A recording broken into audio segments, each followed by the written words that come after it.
The Arab Sugar Daddy and the Beautiful Indian Girl by Dr. A. Ahmed. This is a one-sided love story between a rich old Saudi man and a beautiful poor Indian girl. It was written in English and translated into Arabic by Dr. A. Ahmed. It is a novel in 6 parts. Part 1. The Arab Sugar Daddy falls in love with a beautiful Indian girl. Copyrights. All rights are reserved. No part of this book may be reproduced, stored, rival system, or transmitted in any form or by any means without the prior written permission of the author, except by the reviewer, who may cite brief passages from the review for printing in a journal, magazine, a school journal, or a university article. All characters in this novel are fictitious, and any resemblance to real people, live or dead, is purely coincidental. Chapter 16. The Miserable Life of the Black Foreign Negro Student.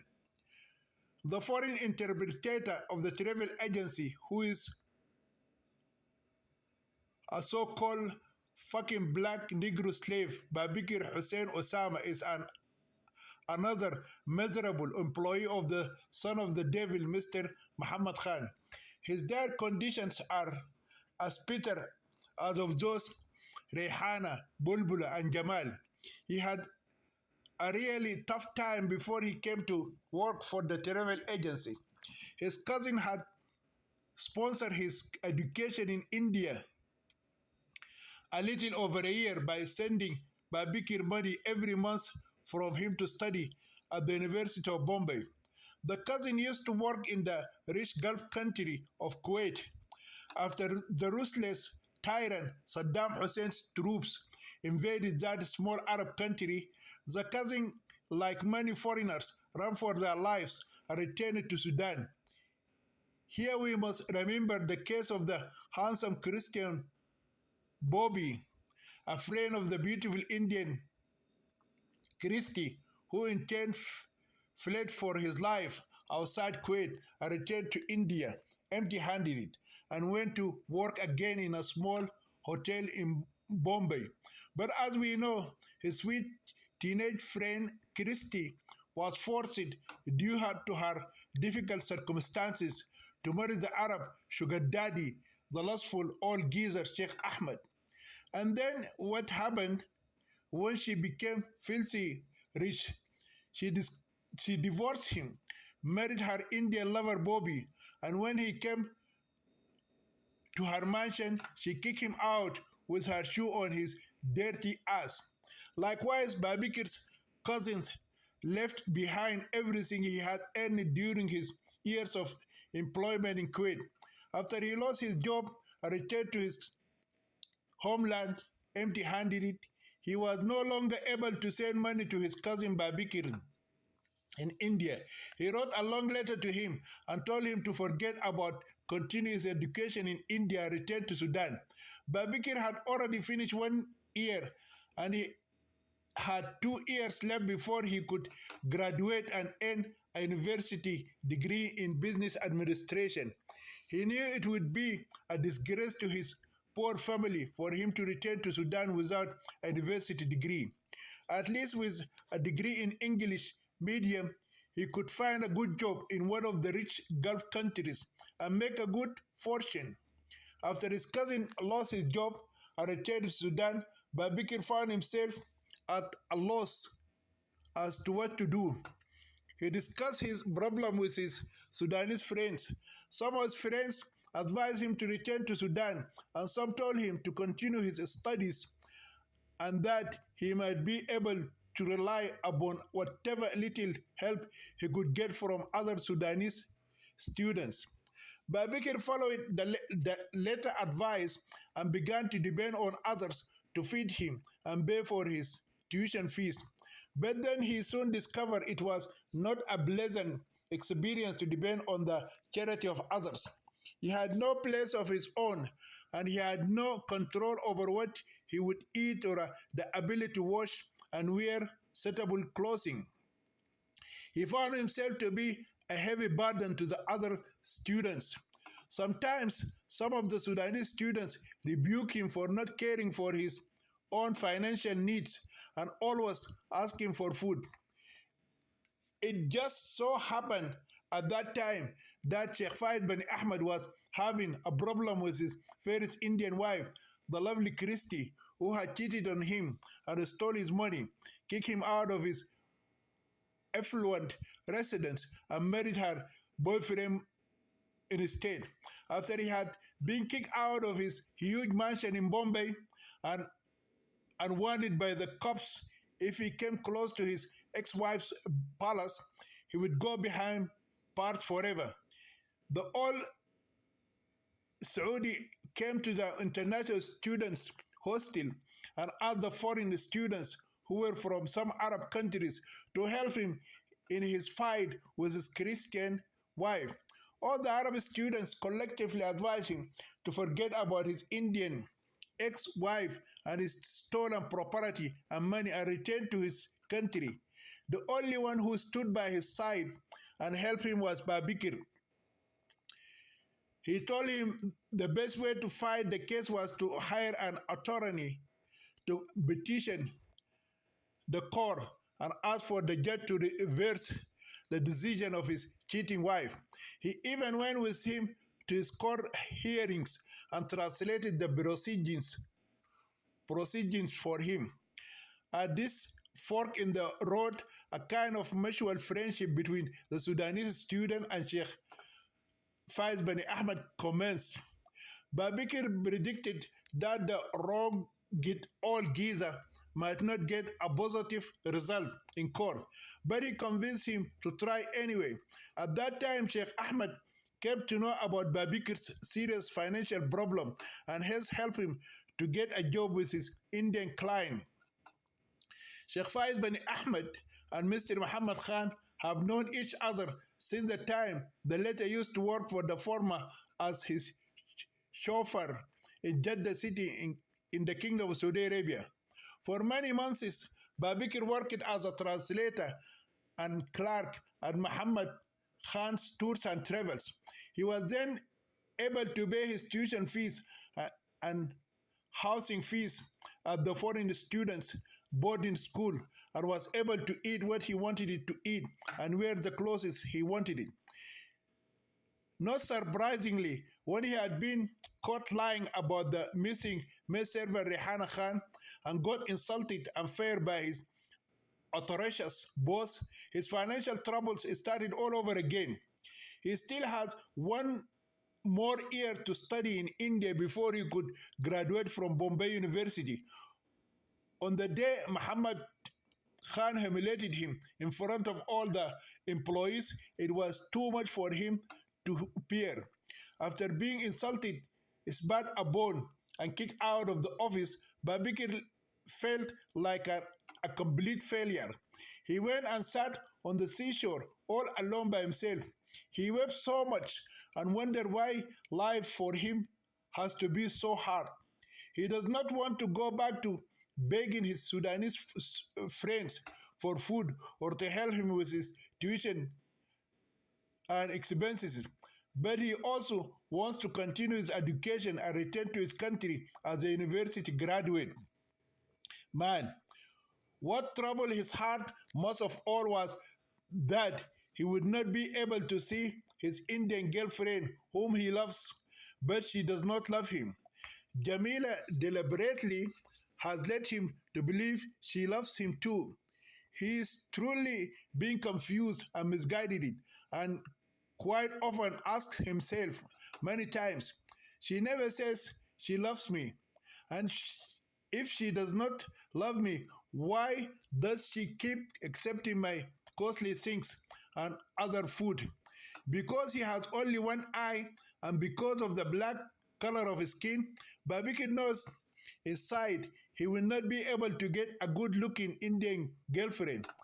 The artificial affection he felt by buying her love gave him some measure of emotional satisfaction to at least hope he could one day marry her. And so he continues to show her how much he loves her by buying her things. Whenever he bought her food or expensive gifts, the ugly girl Jamila would flatter him with flowery words and smile, a deceptive crocodile smile. After being called a lying nigger and a son of a bitch and thrown out of the office, he concluded that he had lost his most beloved Indian girl along with his source of income and dignity. He felt ashamed in front of her and the other employees and felt as though his life had come to an end. He even contemplated suicide, but the fear of dying a miserable death and landing in hellfire prevented him from taking his own life. Meanwhile, as her boss had instructed her, the ugly Jamila went to the international students' hostel and asked the whereabouts of Babikir. One of his Sudanese friends told her that Babikir had gone to work. She told his friend Babikir had gotten fired from his job, but the boss changed his mind and wanted him to come back. His friend told her he had not returned to his room at the hostel. Then Jamila left the hostel and decided to return to the office and inform her boss she was unable to locate him. When the ugly Jamila arrived at the bus stop, she saw a black person who looked like Babikir sitting across the street on the beach. She crossed the street to see if it was indeed him, and it was him. She tapped him on the shoulder and called him by his name. What a pleasant surprise for Babikir when he saw his girlfriend standing in front of him. He has been exceedingly overwhelmed by the vision of love standing before him. Babikir thought he was dreaming, and his heart could not believe what he was seeing. This is the biggest surprise of his life. He thanked Allah for his blessing, and his deep sadness turned into tears of joy when standing right in front of him, his dearly loved girlfriend. Jamila did not inform him immediately why she came looking for him. She never failed to use an opportunity to take advantage of him, and she is hungry and wants something to eat and fill her empty stomach. So the ugly, selfish girl requested Babikir to take her to a local restaurant because she has something extremely important to reveal to him. Babikir became overjoyed and thought his Jamila had at last decided to reveal her love for him. Therefore, he took her to the fairy restaurant and asked her to order whatever food she wanted to eat. Her deceiving heart did not tell him the good news until he had filled her stomach with food, sweet dishes, ice cream, tea, and coffee. Jamila had taken the bus from the office to the international students' hostel.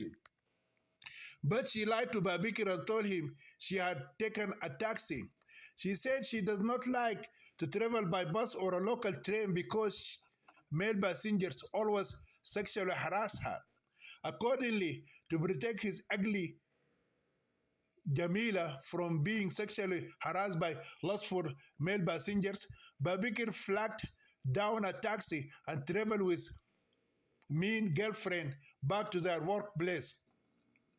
Before we find out what has happened to the innocent, beautiful girl Bulbula, we need to explain why the notorious womanizer and the devil incarnate had agreed to employ such an extremely ugly and despicable girl as Jamila.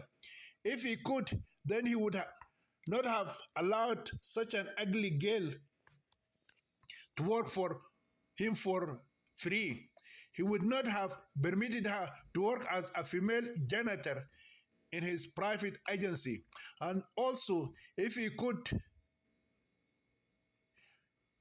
get rid of her, he would have fired her on the same day he employed her. He had been forced to employ her against his wish because she was the younger sister of his Muslim wife. It was his wife who had recommended her sister and forced her husband to hire her. She did that because she wanted to have a female spy in the office watching her notorious womanizer husband. She is the only one who informed her sister that her cheating husband is sexually harassing all the girls in the office, and he has employed an extremely beautiful and sexy girl called Bulbula because he is having a secret affair with her. Therefore, the despicable womanizer called the ugly Jamila a pain in his ass. When the so-called lovers, Jamila and Babikir, arrived, the janitor tried to prevent them from entering the office and told them the boss was in an especially important private meeting with one of his Arab clients. Jamila does not believe the watchman and asks him whether Bulbula has gone home or if she is still inside the office. When he informed the ugly Jamila that the lovely Bulbula was still inside the office, it did not take much for her to figure out what was going on inside between Bulbula and her boss. Being the ugliest and the most despicable girl in the office, Jamila has silently amazed deep resentment and envy for the new girl because she is the most beautiful. She always looks for whatever might tarnish a person's reputation, and especially the extremely beautiful girl Bulbula. Therefore, the green-eyed female monster disobeyed her boss's directive and forced her way inside the office. The janitor does not feel he could put his hands on a woman, so he does not stop her. He is afraid that the evil and ugly woman will complain to their boss and falsely claim that he tried to sexually harass her or rape her. He has just rubbed his head and hoped he would not get fired for allowing her to walk in. It is not Jamila's intention to catch Bulbula in the act of having sex with the boss. Jamila had no... She expected her evil boss to rape the beautiful girl at his large table, inside his closed door office, or on the carpet. If she could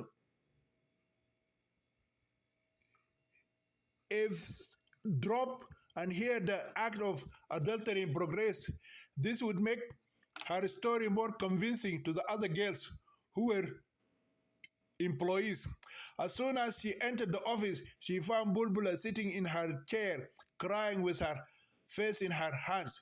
It seemed that the ugly Jamila derived some kind of gratification from knowing that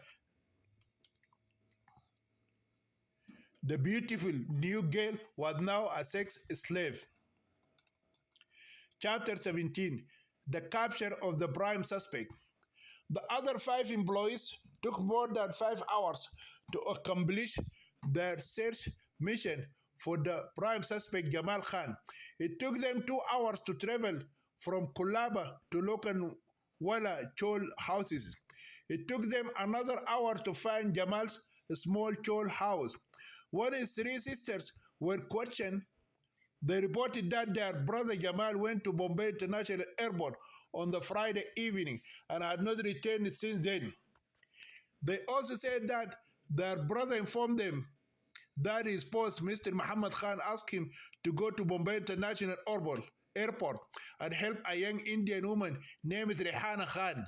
He also told them that she was an Indian maid who was traveling by plane to Saudi Arabia with her young daughter Ifat Khan to work in the palace of a wealthy Arab man named Sheikh Ahmed. When Roxana told the sister that their brother lied to them and did not come to work for 3 days, the girls began to cry over their brother's unknown fate. When Roxana told the sister that their brother had lied to them, she increases their sorrow. When she says Jamal is in love with the maid servant and most probably along with her to another city and married her over there. Therefore, they may never see their bad brother again.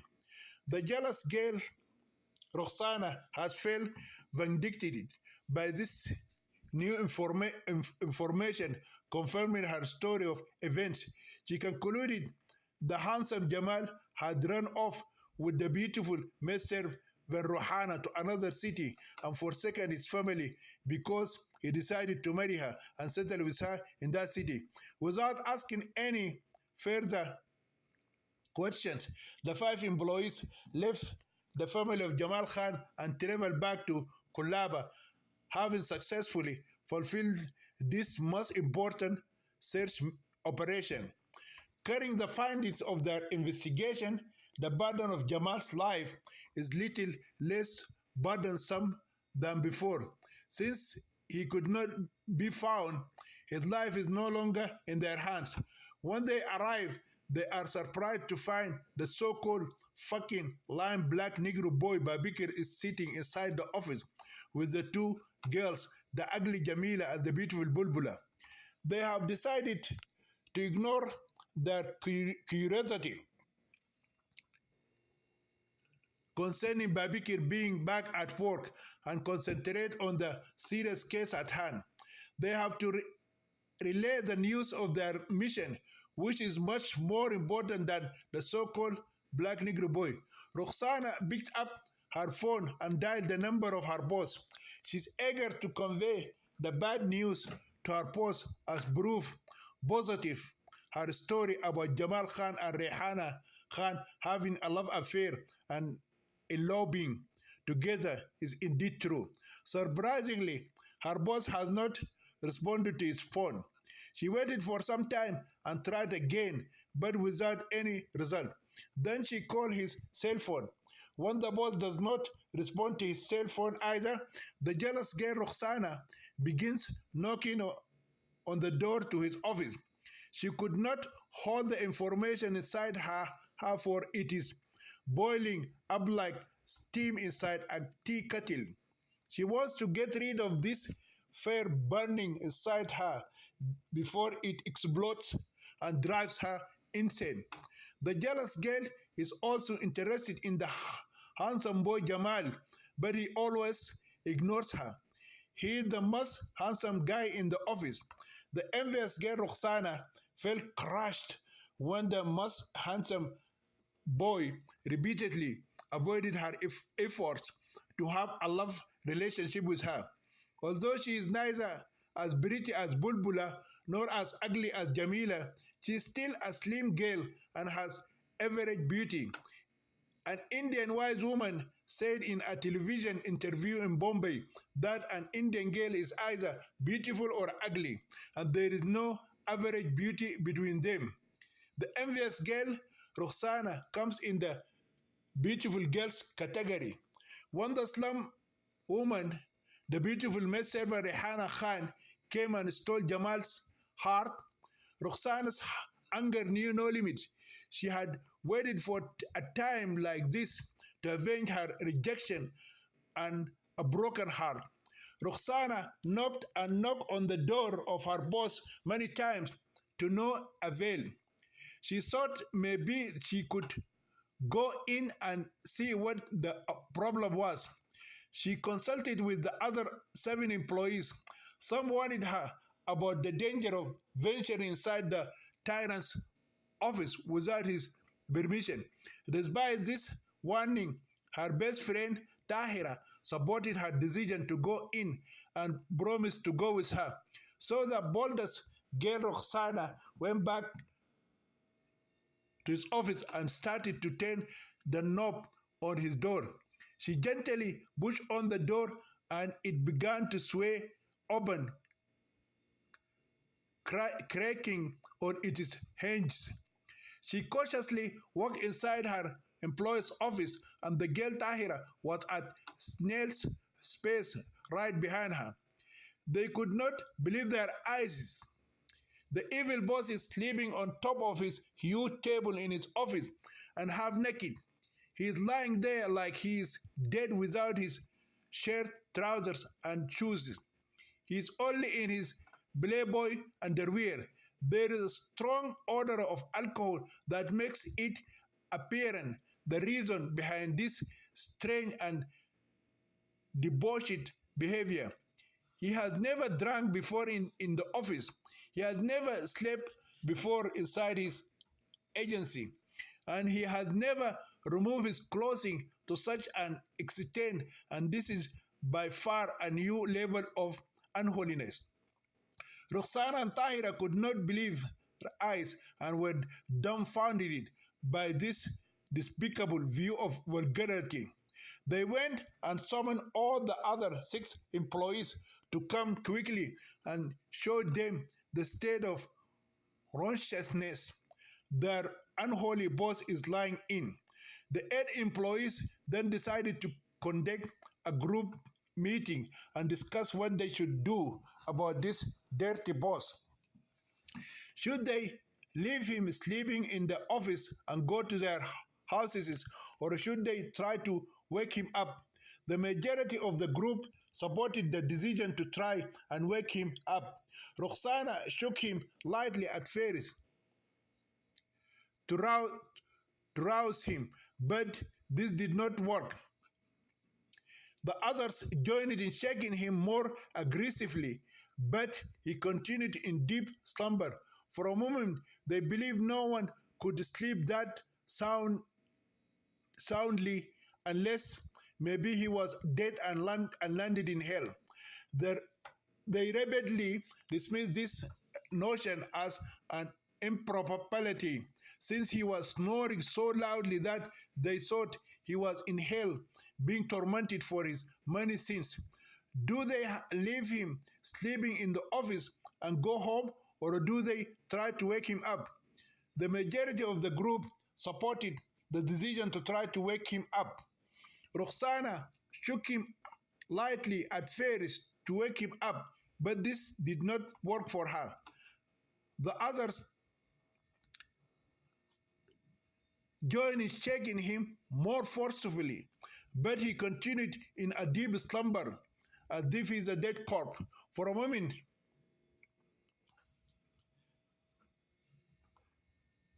they are at loss what to do. They quickly dismissed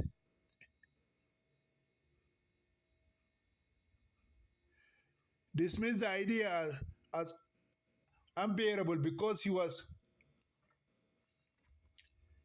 lying asleep. So, and snoring loudly, that they thought he was in hell tormented for his medicine. His latter sexual victim, Bulbula, the beautiful Bulbula, suggested that they throw a bucket of cold water on him or slap him all in his ugly face.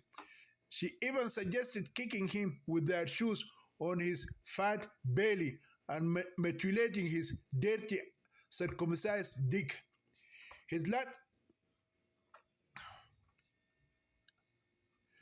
The rest of the employees completely rejected this proposal for fear that the Antichrist would wake up from his deep slumber and expel them all from his travel agency. Finally, when there was nothing else left they could do to awaken him, the employees left him to hibernate overnight in his hideousness.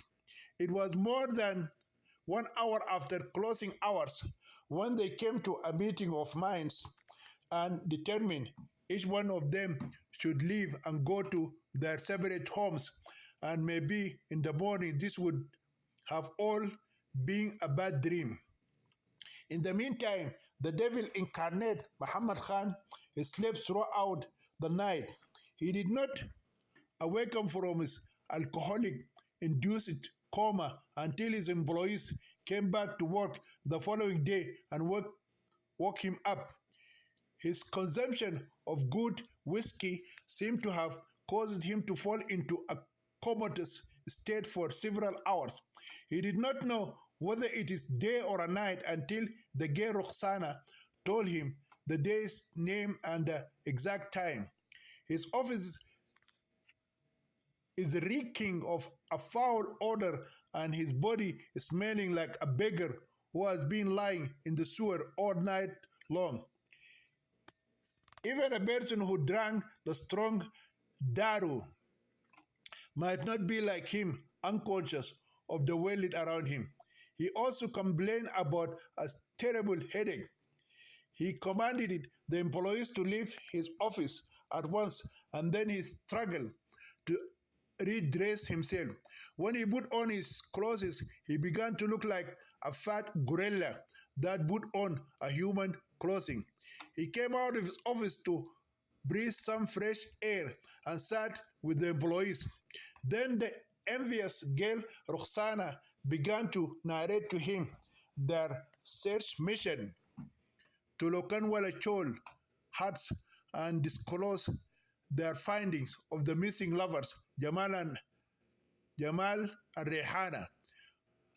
Propelled by this new information, they set the evil boss off on another round of temper tantrums, fueled by the thumping in his head and the rottenness in his bones. He retreated like a wounded beast and returned to his office. He then picked up the phone and made 3 important phone calls. The first call he made was to the editor of the main and most popular newspaper in Bombay. He asked the newspaper to publish a rape and robbery crime committed in its office by one of his employees, a reckless boy named Jamal Khan. He said that this employee stole 300,000 Indian rupees from his office, raped one of his employees, an innocent teenage girl named Bulbula Sheikh, and stole her jewelry. He claimed further that Jamal Khan had also stolen the visas, tickets, and passports of one of his female customers. His female customers was supposed to fly to Saudi Arabia on a maid-servant visa, but her costly documents had been stolen by the rapist and robber Jamal Khan. This criminal boy has sold these travel documents to another travel agency. That agency sold the stolen ticket and visa to an Indian woman, and the fraudulent woman was arrested at Jeddah International Airport.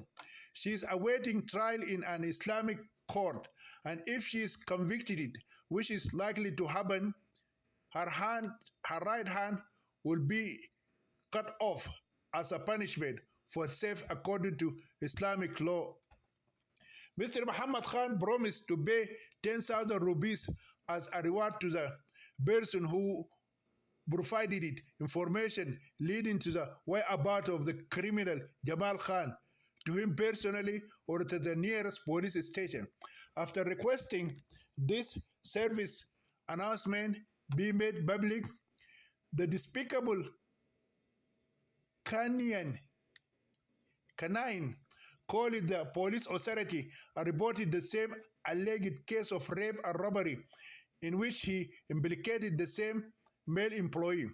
To make the complaint more convincing as the good citizen of the community, he is willing to assure a bounty of 10,000 rupees to anyone who could provide information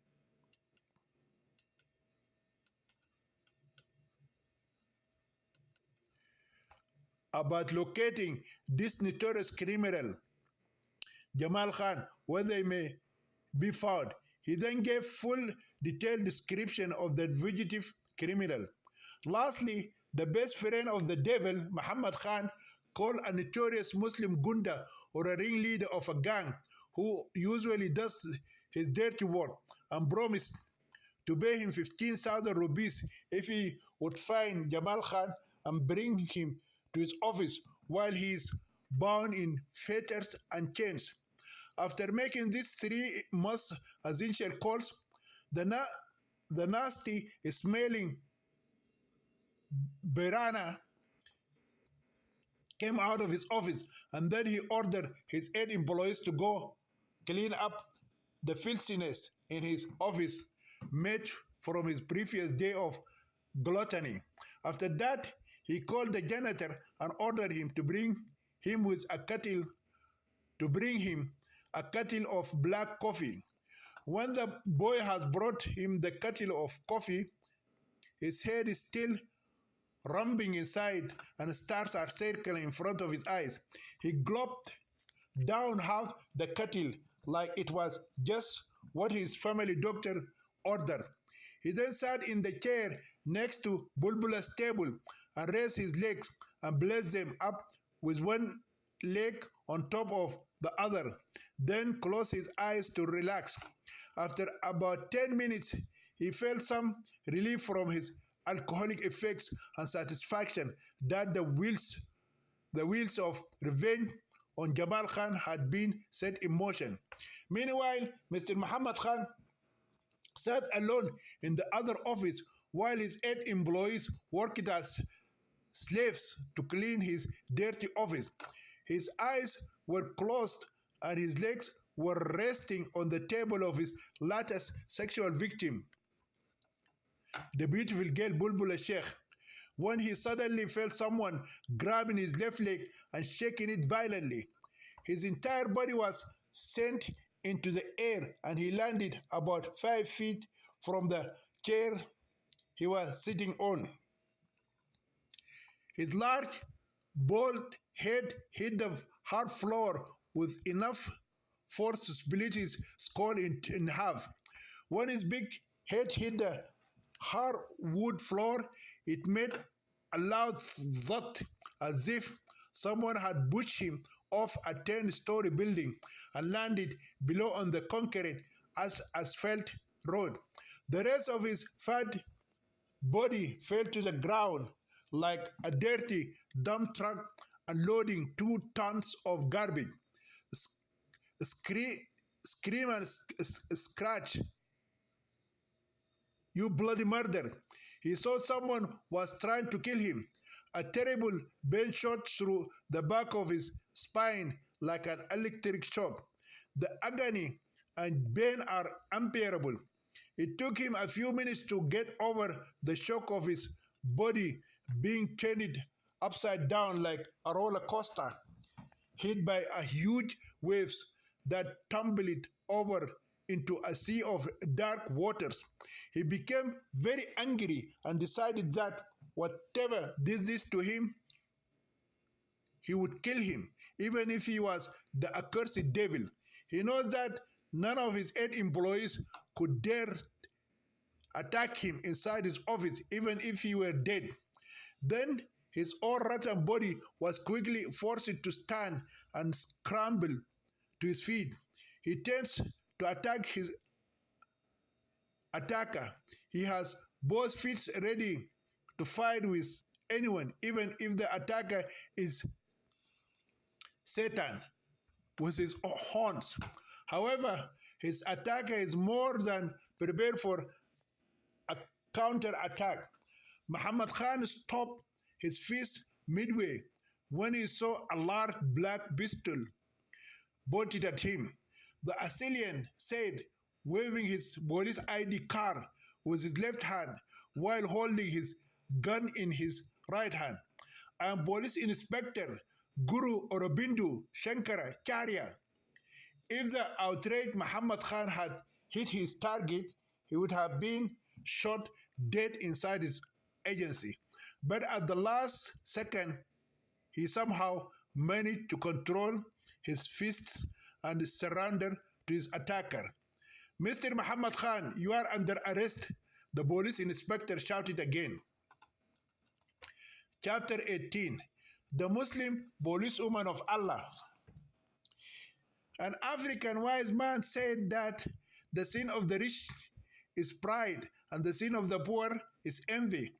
If something good happens to you, even though some people may be your relatives or claim to be good neighbors or best friends, your good fortune will make them very unhappy. If evil befalls you, it will bring them great comfort. This type of bad heart can be found among rich and poor alike. However, poor people are more vulnerable to this way of negative attitudes because of their poverty and misfortune. People living like abundant strays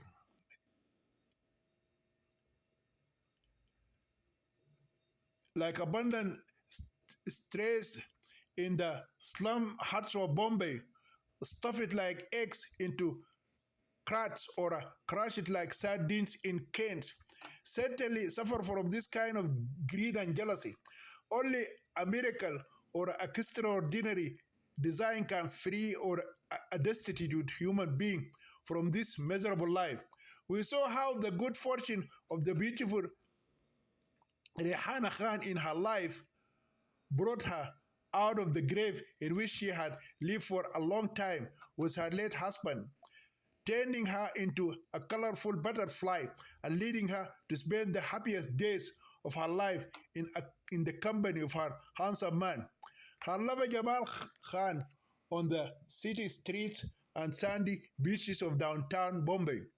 The mate Rehana Khan returned to the life and activity of her sober days after she accidentally met a rich Arab sugar daddy, Sheikh Faid Bani Ahmed, and fell in love with the handsome employee Jamal Khan. She became completely immersed in an ocean of ecstasy, happiness, and the joys of femininity. She bloomed like a sunflower, and life smiled at her every minute of the day, even though she was still living in a hut and toweling as a maid or a female slave in derogatory, drudgery.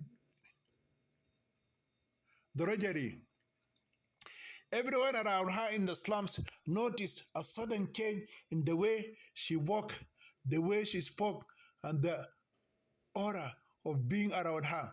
Her inner joy made her smile and talk to everyone. She began to love life for the first time in her miserable life.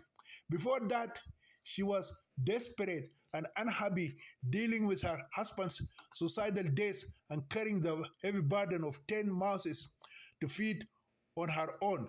A new life knocked on the door of her poor hut after her trip to Colaba. After meeting the rich old Saudi man, sugar daddy, her life began to change dramatically every second and every minute. Her miserable slum neighbors were noticeably jealous of her. Some poor woman tried to know the secrets of her happiness, but they did not go further in their curiosity. If only they could glimpse her well-lit or spy on her every move. This would certainly give them something to talk about, but Rehana wasn't revealing the secrets of her new and ever-evolving life to them.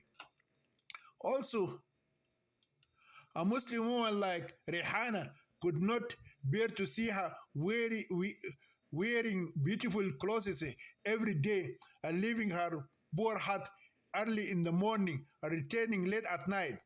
She suspected that her beautiful Muslim neighbor Rehana Khan was having an affair. In her scandalous mind, the Muslim widow is having a shameful love affair with men and sleeping like a prostitute and not getting married is the greatest sin in the Islamic world. This Muslim neighbor will not allow an immoral Muslim woman like Rehana to get away with her sin and not suffer the consequences. She felt it was her Islamic duty to seek God's help and find some supporting evidence to condemn her soul to hell and ensure that she would be eternally in hellfire. Therefore, Rehana is now a market woman and the target of evil rumors. Once she fabricates this evil rumor, she will suffer the judgment of the tainted minds of her neighbors and peers. Yes, the moral majority of slum dwellers will see to it that Muslims should behave as Muslims should do according to what is stated in the Holy Quran and the blessed hadiths of Prophet Muhammad. And similarly, Hindu females should follow their sacred teaching in the Holy Bhagavad Gita and the 4 holy books of Vedas. Consequently, the beautiful and happy widow Rehana Khan was followed by 3 followed for 3 days by the envious Muslim neighbor who appointed herself as a religious policewoman and as sacred to God and His Messenger. This faithful Muslim woman followed the Muslim maid servant Rehana Khan to several of the houses he's working in. While following her, the Muslim woman did not see her stopping on the way to meet or talk to any man. She concluded that Rehana is having a secret adulterous affair with one of the rich married men living in the houses where she is working from sunrise to sundown. She could not follow her inside any house, of course. Nevertheless, she decided to spread her unsubstantiated suspicion to any woman, whether she is a Muslim or a Hindu, who could find would listen to her. Then she added a few more lies to her story to make it more believable and swear by Allah she saw Rehana walking side by side holding the hand of a rich man. She asked Allah to curse her with the blindness of both eyes if she was telling a lie. Despite putting herself under the curse of blindness, she continued her lies, saying she followed behind them down a lane as they turned off onto a narrow road. Then she saw with her eyes the man hugging Rehana from behind and rubbing against her backside. Rehana did not stop him when he opened her blouse, grabbed both her naked breasts with his hands and started squeezing them. Then he stripped all her clothes, including her black underwear. He made her completely naked as the day her mother gave birth to her. He also hurriedly removed his clothes. He then began to suck and lick her lips and nibble on her breast as if he is a mad dog attacking his bitch. While engaged in this shameful, lustful act, they were thrusting against each other, and Rehana was forced to the ground while her lover fell on top of her. Then the woman swore by Allah, may all of her children die and rot in hell, that she stood and watched them doing it by some trees like wild animals, just like a bitch and a dog do it openly in broad daylight. She saw with her own eyes the man's cock, big and swollen like a thick stick, going in and out of Rehana's hairy pussy. He did not get up from her naked body until he ejaculated his white semen inside her red pussy like milk pouring into a small vessel. This salacious dribble of juicy gossip spread like wildfire in every nook and cranny of the slum huts. Every Muslim man and woman and Hindu family believed in the truthfulness of such a nasty rumor. Rehana knew nothing about the evil rumors spreading about her and continued her wonderful life with her real lover.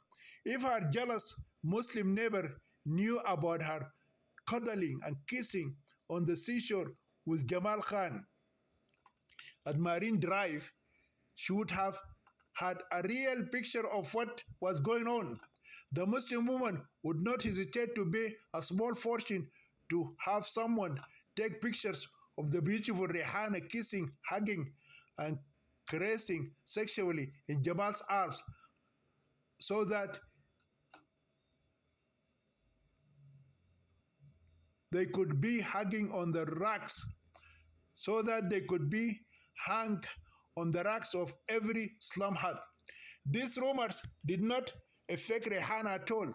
They did not affect her wonderful romantic life until the day she was supposed to fly to the Kingdom of Saudi Arabia. This is the day her real troubles started. Rehana knew about the envious nature of her poor neighbors and she also believed in the evil eye. The evil eye is the belief that some people can bestow a curse on victims by the malevolent gaze of their magical eye. It is a look that is believed by many cultures to be able to cause injury or bad luck for the person at whom it is directed for reasons of envy or dislike. For this reason, Rihanna did not tell anyone that she was going to the rich Arab country of Saudi Arabia. She did not even tell her parents or in-laws in her heart. Just one day before her scheduled flight, she went to a Muslim man she knew who owned a cave. She made arrangements with him to take care of her family.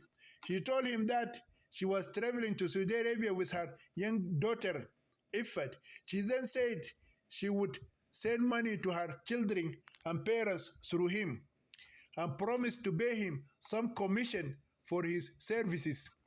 The Muslim man accepted this responsibility and agreed to take care of her family. But he was surprised by the puzzling question: how can a poor widow afford visas, tickets, and passports? This Muslim man became interested in Rehana Khan after her husband died. He even sent someone to her with his proposal. But the beautiful widow, Rehana, rejected his marriage proposal because he is a married man and his wife is her neighbor and supposedly her friend. This Muslim woman was the one who spread evil rumors about Rehana and told everyone that she was in a relationship with a rich man and was having sex with him in the open like a prostitute being chased by a pack of slum dogs. This Muslim woman's husband is a fairly knowledgeable man compared to the other men in the poor shanties. Although he accepted Rehana's offer to take care of her family in her absence, he wanted it to know how she obtained such a huge sum of money to buy visas, tickets, and passport. He told her straight to her face that he didn't think a poor woman like her in a slum could make that much money to afford such an expensive flight while working as a maid in India. Rehana simply told him the truth, but he did not believe her. At first, he thought she is selling her body as a prostitute, albeit he knows a prostitute would need to sleep with hundreds of men every day for at least 30 years to make that much money to cover the cost of traveling outside the country. He has some idea of how much a prostitute charges a customer. He has an idea of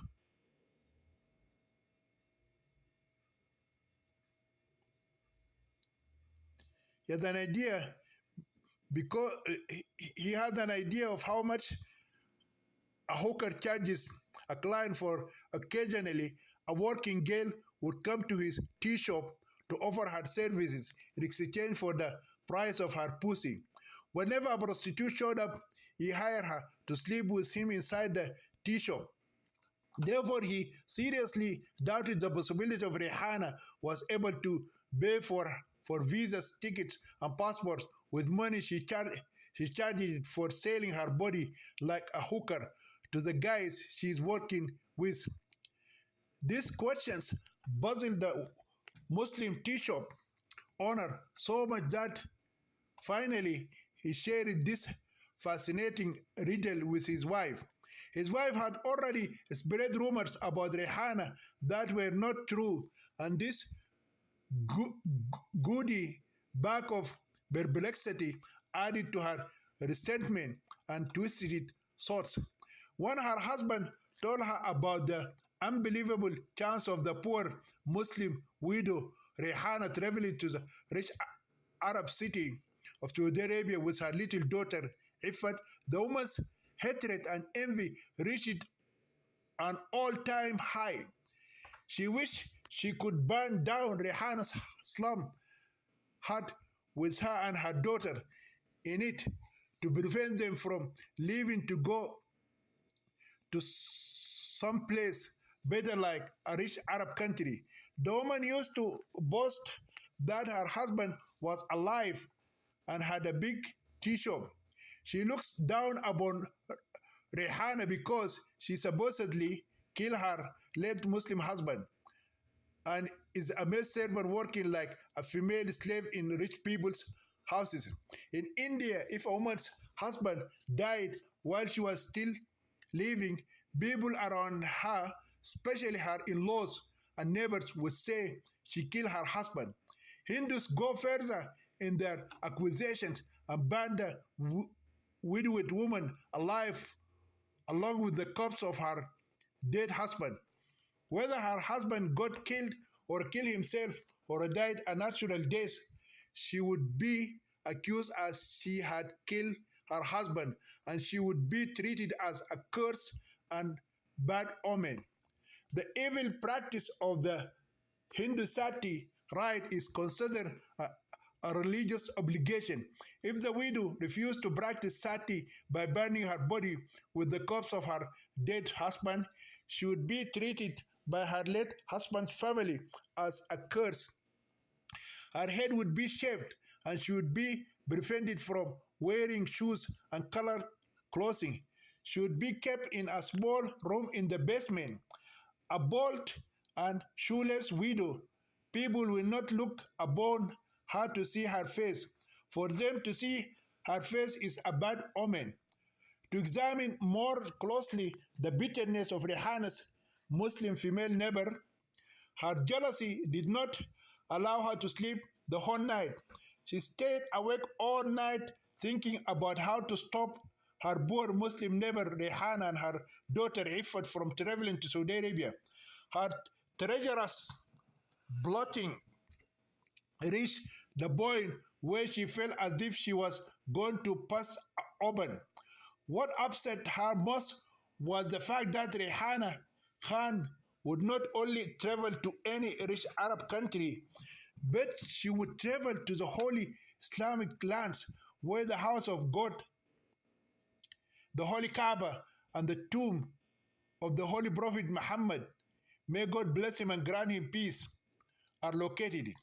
Millions of Muslims in India long to visit the holy cities of Mecca and Medina and perform the Hajj rituals, but for many, their financial circumstances have not allowed them to achieve this lifelong dream, which they have always wished for from birth to death. Only the extraordinarily rich Muslims in India could travel to the holy cities and visit the house of Allah and the shrine of the Prophet Muhammad's tomb. The envious Muslim woman, just like her husband, wanted it to know how her poor neighbor Rehana, who is a mere servant, had obtained such a large amount of cash. She did not think that there was any possibility of any foolishness like her husband, who thought that the beautiful widow Rehana was selling her body to rich men. After brainstorming evil thoughts all night, the jealous woman came to the conclusion that Rehana Khan had stolen money from the rich people for whom she worked as a maid servant. When her evil mind settled upon this supposition, she conjured up exactly what she would do to stop this immoral woman from traveling to the Holy Land and the house of Allah.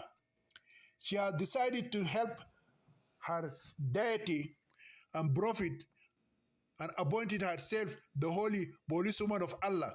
Then she got up from her bed and did her religious ablution. After that, she performed her morning prayer at 4:30 a.m. She believed that God would grant her entry into paradise by befriending this thief Muslim mother Rehana and her accursed daughter Iffat, who resembled dog urine and big feces in the slums from desecrating the holy land on which the Prophet Muhammad, may God bless him and grant him peace, walk on. So as soon as her husband left their hut at 5 a.m. and went to his tea shop, the evil witch put on her black burqa and concealed her face and headed to the nearest police station. She told them she wanted to report a crime that had come to her attention. She claimed she is a crime stopper, and hence it is her duty as the good citizens of India to help stop crime in her neighborhood. She told the police inspector in charge that her Muslim female neighbor had possibly murdered one of the wealthy men she was working for as a maid servant and stolen his money. At first, the police inspector did not take her complaint seriously because she is from the slum huts, and he knew slum women to be backbiters and notorious gossipers, overheard and transmitted gossip in a disgraceful and harmful manner. Howbeit, when she told him that the Muslim widow neighbor was flying that day to Saudi Arabia along with her 7-year-old daughter, he took the matter seriously and decided to investigate it. He concluded that if a Muslim woman from a hut had to work 24 hours a day, 7 days a week, she would not be able to afford to buy an airplane ticket to fly from Bombay City to Pune City. Therefore, the police inspector went to the slum hut of Rehana's family and raided it. At that time, Rehana happened to be not at her hut. That day, she had gone to the travel agency to collect the 2 passports, visas, tickets, and a couple of hundred Indian rupees for their taxi to the airport and some US dollar. The police inspector returned to the station but left 2 policewomen in front of her slum hut. He instructed them that as soon as the female suspect returned to her hut, they should apprehend her and bring her to him in ropes. In India, the police hand and the suspect hand would be tied together with a thick, long rope. So unless the suspect would cut his hand with a knife or kill the police officer who had been securely tied up with him, he would not escape. I would rather prefer to fall into the hands of the ISIS jihadi fighters or Al-Qaeda terrorists than to fall into the hands of the police in India. When a suspect reached the detention area, the police would apply what they call the third-degree interrogation method, waterboarding, or any other kind of harsh interrogation method utilized in the Guantanamo Bay Detention Center is nothing compared to the third-degree torture technique of the Indian police. If the suspect happened to be a young lady, the least that would happen to her is she would be gang raped by at least 5 police officers. Those who interrogate the suspects are called police extortionists because they extract information by force. If you have not committed a crime and are accused falsely, you would be forced to admit you committed the crime. A friend of mine was held as a suspect in a drug case and was beaten, tortured, and forced to confess his involvement even though he was not guilty of a single thing. He was a foreign student studying at Bombay University. He was arrested because he was in the wrong place at the wrong time. After 3 years of rotting inside Bombay's jails and Pune's central prison, he was acquitted. After finally being declared not guilty, he wasn't being compensated at all, nor did he receive any apology from the police, judge, or a prosecutor. The entire court system is a sham. It is a wonder he was released at all. He lost 3 years of his life in a dangerous, endless pit, call it a prison, within those filthy cells. He was unable to finish his studies at the University of Bombay because his body was worn out and damaged from severe beatings day and night by the notorious Indian criminals known as Gundas, who hated it and despised foreigners. The extortionists of the Indian police are no less cruel than Bashar al-Assad's Shabiha or Zaks in Syria, Abdel Fattah al-Sisi's Baltajiya or crooks in Egypt, and the Janjaweed Rapid Support Forces in Sudan. For 3 weeks, the beautiful Maid Rehana ascended to the highest heaven and visited paradise with her handsome lover Jamal. Her life has turned it a new page. While searching for a better life for herself and her family, she found the wealthy philanthropist Sugar Daddy, the old Arab man Sheikh Faiz Bani Ahmed, and captured the love of her life, her handsome lover Jamal Khan. Whether due to the evil eye or the envy of a jealous woman, her happiness was snatched from her the very same day she was supposed to fly with her daughter to her promised land in the kingdom of Saudi Arabia. When she returned to her slum hut, she saw a huge gathering of slum hut dwellers. At first, Rehana thought one of her elders had died inside her hut, and so she quickened her steps, dragging her little girl Ifat by the hand. When her daughter complained, she carried her in her arms and rushed to her hut. Upon arriving, the two policewomen standing outside arrested her and bound her hands with rope. They did not allow her to enter her slum hut. She tried to find out why they were tying her up, but the female cops just ignored her questions and continued to bind her with rope and hold her in custody. Her daughter began to cry out when she saw her mother being tied up. Her 5 other children came out of their hut and tried to surround their mother, but the 2 police officers kicked, hit, and pushed them away. Her parents and in-laws were helpless, unable to save her due to their old age.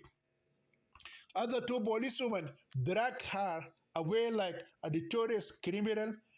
The maid, Rehana Khan, began to hear the other slum women who pretended it to be her good friends and neighbors, laughing and calling her in Hindi thief and whore. In her evil state of mind, the self-appointed as God's Muslim policewoman, who reported her to the police, shouted, "You are a murderer, a thief, a whore, and a disgrace to all of us Muslims." Some bad boys who had nothing else to do shouted at her in Hindi, Teri ma kechut, Teri bahan kechut, chutia, Salah. If you come back, we will fuck your white pussy, your big ass, your mother's vagina, and your sister's pussy. You dirty swindler. Some evil teenagers touched her breast and big buttocks and tried to gang rape her, but the 2 policewomen saved her. Chapter 19. Falling in the hands of the police of the Hindu gods. On that fateful day, Rehana Khan had not been arrested alone. Her little daughter Ifat had also been taken into custody. When the mother arrived at the police station, she was beaten until she almost died. Even her little daughter had been slapped and kicked many times. The police confiscated their passports, visas, airline tickets, 200 Indian rupees and some American dollars that Muhammad Khan had given them. She had been forced to admit to more than 10 crimes that she had not committed. One of the charges she was falsely forced to confess to was involvement in a prostitution ring and providing sexual services to wealthy Arab nationals in hotels in downtown Bombay. She had also been accused of stealing money from the household of one of the rich families where she was employed. She had also been accused of murdering one of her rich employers. The Indian police did not believe her story that she met by chance in Kulab a rich old sugar daddy from the Kingdom of Saudi Arabia who offered her a job as a maid in his country and promised to cover the cost of her flight with her little daughter. They refused to believe her freely to believe he freely provided her with visas, tickets, and money, and he also paid for the processing of her passport and her daughter's passport without anything in return. What made matters more complicated was that her passport had Chol's home address written on it. Rihanna told the police that the travel agency that prepared her travel papers entered this address in her application because she did not have an address in her slum shack. The police know that slum dwellers do not have addresses, but they still refuse to accept her explanation of using another address. The address led police to second suspect. The day Rehana Khan collected her travel papers was the saddest day of Jamal Khan's life. He couldn't hide his tears when his beloved girlfriend collected her travel papers and left the office. He ran to the washroom and cried like a newborn baby who lost his mother. The pain accumulated inside him was too much for him to bear. He started it, missing her even before she returned to pick up her documents. He knew that it would not be very difficult for him to be without her for 2 long years.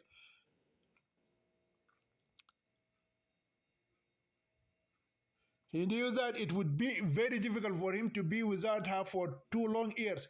Jamal wanted to go to the international airport, but was afraid that his evil boss would see him.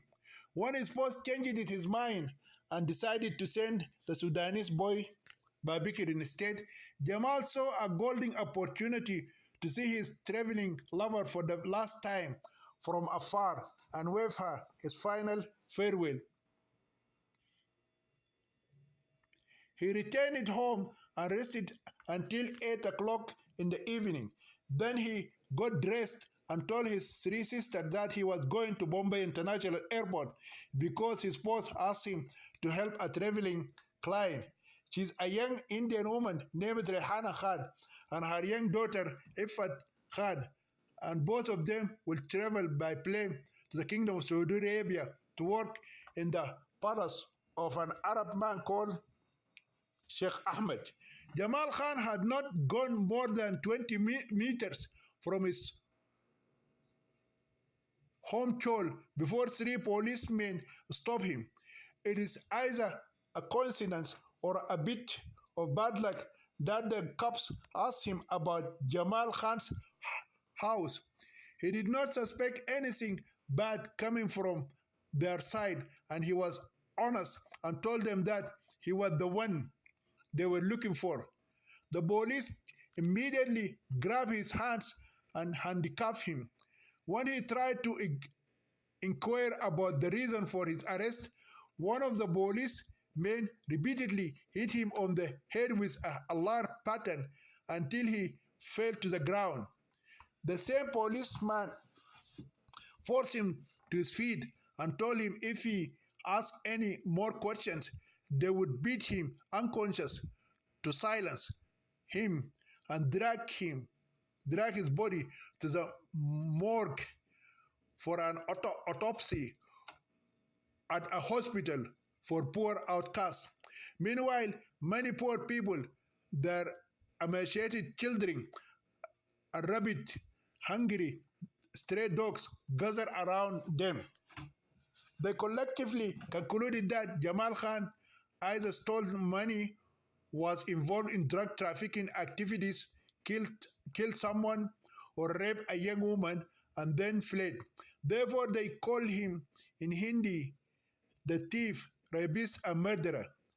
Stunned, the boy Jamal Khan decided to keep quiet as directed it and went with the 3 policemen to the city transport vehicle. Jamal knows that Bombay police would not hesitate for a second to kill a suspect for resisting arrest. He then has been ordered to sit down on the solid floor inside the police wagon. He was not allowed to occupy a seat. When the vehicle sped up, his body began to bounce like a rubber ball, hitting against the metal seats with his head and body banging against everything. His hands are securely tied behind him, which makes it impossible for him to protect his face and head. It is in this bruised and battered state that the handsome Jamal has been taken to lockup, missing saying his last goodbye to his beautiful, beloved girlfriend. Tears fell like a waterfall down his face when he visualized his gorgeous, beloved Rehana Khan walking down the departure hall at the international airport with her cute little daughter, Iffat, knowing he would not see them until after 730 years, if ever again. In that way, the detainee Jamal Khan did not know the reason for his arrest until he reached the police lockup.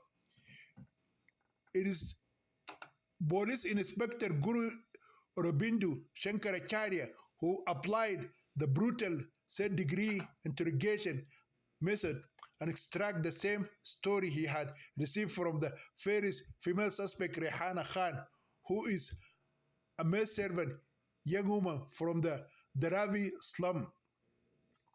slums. Jamal admitted he filed out the applications for Rehana Khan and her daughter Iffat Khan and gave them his house's address because they do not have an address living in a slum hut that has no address. Then he told the police how Rehana got the visas, tickets, and currency. The police inspector refused to believe a single word Jamal said. He could not wrap his mind around the fact that a wealthy Arab business tycoon would spend around 1 million Indian rupees on a slum woman and her daughter because he wanted her to come and work as a maid servant in his mansion in the Kingdom of Saudi Arabia. What made the story of Rehana so impossible for Police Inspector Guru Aurobindo Shankaracharya to believe it is that he is a Hindu who despises Muslims and wants to believe the worst about them. He once told his Hindu friends that he hates Muslims, all are young, males and females, and even their children.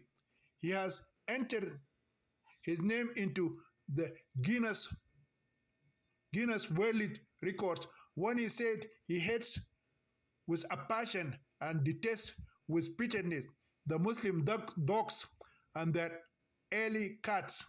He further said he would rather choose to befriend the devil than be a friend with a Muslim man or a Muslim woman. He told his Hindu friends, if you meet a Muslim man and a venomous snake in the forest, you should kill the Muslim man and leave the dangerous snake because the former is more deadly to you than the latter. Hence, He is intensely interested in the case of Rehana Khan and Jamal Khan because they are both Muslims. He became especially enthusiastic when Jamal dragged another cat into the fray and volunteered the name of another Muslim, his boss, Mr. Muhammad Khan. The police inspector Guru Shankaracharya believes that all Indian Muslims are enemies of the Hindus and a threat to the country of India. He even believes that peace-loving, law-abiding Indian Muslims like Jamal Khan and Rehana Khan are terrorists and enemies of the Hindus. He believes it has been granted to him a divine mission from the gods of India to root out those Muslim scums of the earth, each and everyone, and he made it his mission a personal vendetta to rid his country men of these cockroaches. Whenever a Muslim falls into his grasp, he would try to pin a terrorist plot on him or accuse him of being an agent for the Muslim country of Pakistan employed by the Pakistani ISI, Inter-Services Intelligence. If he could not establish sufficient evidence against a Muslim suspect, he would try to involve him in a drug conspiracy. In India, for someone being falsely charged with murder is preferable to be accused of plotting a terrorist attack or involved in a drug crime. Hindus believe a murderer would kill one person, but the Muslim terrorist would blow his body into smithereens and kill hundreds of innocent people, and the drug dealer would kill the entire society. Accordingly, when Jamal Khan mentioned his Muslim boss, the police inspector Shankaracharya tried for 3 days to establish a terrorist plot before arresting the new dangerous suspect. His suspicion increased when Jamal gave him the same name as the Saudi businessman mentioned by the first female suspect, Rehana Khan. The police inspector wrote a detailed report and sent it to the Home Ministry in New Delhi. In his report, he accused a wealthy Saudi sheikh of conspiring with some Muslim Indians to carry out a terrorist attack in Bombay. The Saudi man supplied visas and tickets to a female Muslim suicide bomber to blow up an Air India plane on its way to Saudi Arabia. The Arab man probably is a member of Al-Qaeda of the Arabian Peninsula branch, which operates in the civil war-torn country Yemen.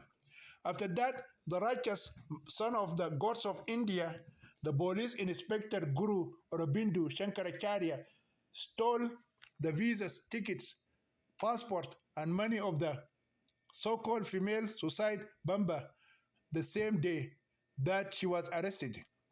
The following day, he contacted another travel agency owned by a Hindu man and sold them Rehana's passport, visa, and ticket, and her daughter's documents as well.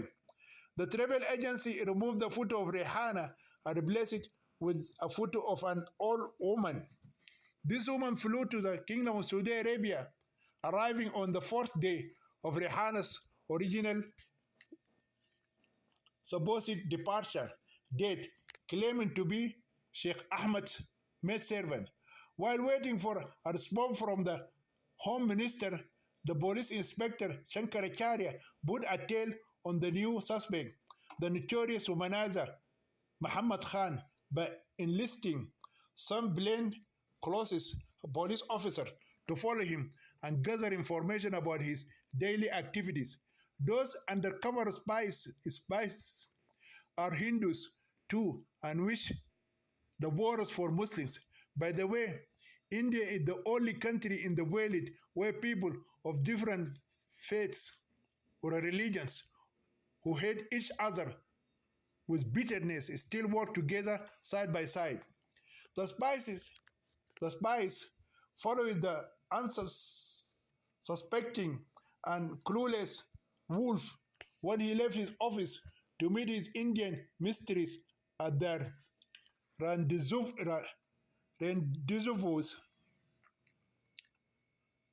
the five-star Oberoi Tower Hotel. From the hotel management, the police inquire about the name of the woman, where she is from, her religious affiliation, and what relationship there is between her and Muhammad Khan. The information about the woman made the terrorist case a bit complicated. The woman is a Hindu named Sangeeta Barkash Desia, a businesswoman from Bangalore City, married with a Hindu husband and 4 children. She is a regular female guest at the hotel, visiting many times with her husband, Mr. Desia, along with their children.